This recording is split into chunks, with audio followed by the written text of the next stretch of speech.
Mga requirements para sa change classification from non-pro to professional license.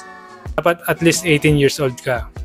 At meron kang APL form, valid non-professional driver's license, medical certificate, at saka tax identification number galing sa BIR. Kung wala ka pang medical certificate, pwede ka na dito magpa-medical sa halagang 600 pesos. Dito lang sa tapat ng LTO. Kung kumpleto na ang requirements mo, pwede mo nang ipasa sa window A at bibigyan ka ng queue number, katulad nito.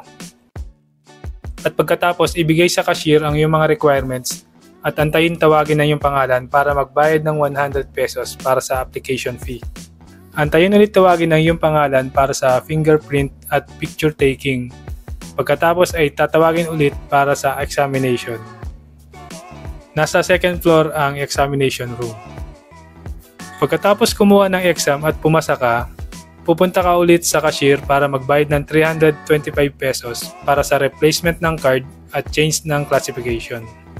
Antayin na tawagin sa window 2 ang iyong pangalan para sa releasing ng iyong license card. O ganun lang kadali mga ka-adventures. Salamat!